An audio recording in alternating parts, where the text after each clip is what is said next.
میرا نہ کوئی مامنا نہ میری اولاد۔ کبیروالا کے نواحی علاقہ دیوانی لکہ میں ایک غم سے بھری داستان نے سب کو افسردہ کر دیا۔ 4 ماہ قبل شوہر کے انتقال کے بعد ایک بیوہ خاتون زندگی کی جنگ اکیلے لڑ رہی ہے۔ سیلاب نے ان کا گھر، سامان اور امید تمام کچھ چھین لیا۔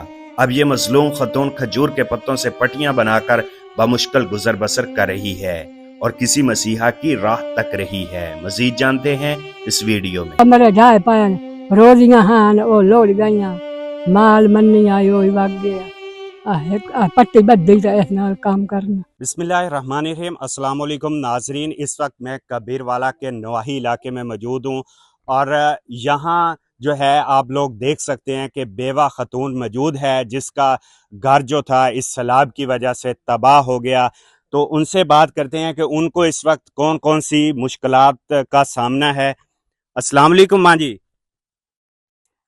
میرا کوئی وارث کوئی نہیں، میرا نہ کوئی مامنا نہ میری اولاد، میرا نہ کوئی کرن والا، میں سجی روزی آئے پٹی بدھی تے اس نال کام چلایا، میرا کوئی کاشا میرے کول کائی۔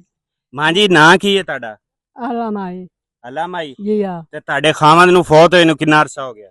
ہو گیا 2-3 مہینہ ہے۔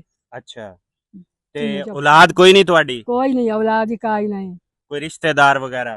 رشتہ دار ہر کوئی میرے پاس اپنے کاروبار گھر پوری کریندا، میرا کوئی وارث کوئی نہیں، اللہ دا سوا کوئی اچھا نہیں۔ ماں جی جدو سیلاب آیا تہاڈا کنا نقصان ہویا؟ چنگا بھلا نقصان سائے ہویا، کمرے ڈھائے پائن روزیاں ہان او لوڑ گئیاں، مال منی آئی ہوئی وگ گیا، پٹی بدھی تے اس نال کام کرنا۔ ماں جی تانوں کسے نے امداد بھی دیتی؟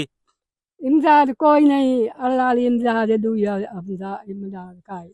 کوئی گورنمنٹ دی ٹیم آئی ہوئے جنہاں نے آ کے مطلب تن؟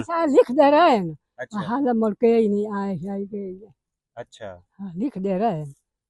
اچھا یہ تسی یہ جڑے کھجوراں دی پٹی بنا رہے ہو اے دے نال گزارا کردے ہو؟ جی اس نال گزارا کرنا۔ یہ کون لے کے جاندا تہاڈے کولوں؟ اے آپ سواں بھائی اپنے وسیب دے اچھا جوں دے لیندے، اچھا کوئی اپنی منجی بنوائی، کوئی وسیب دے اپنے لائے۔ اچھا تسی اس ٹائم گورنمنٹ نو کی اپیل کرنا چاہو گے؟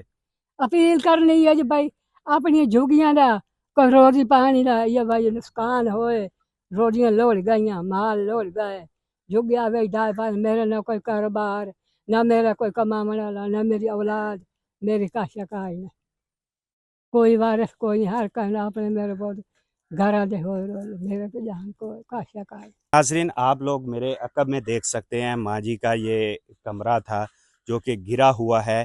سیلاب تو چلا گیا لیکن اس کے زخم جو ہیں وہ آج بھی تازہ ہیں۔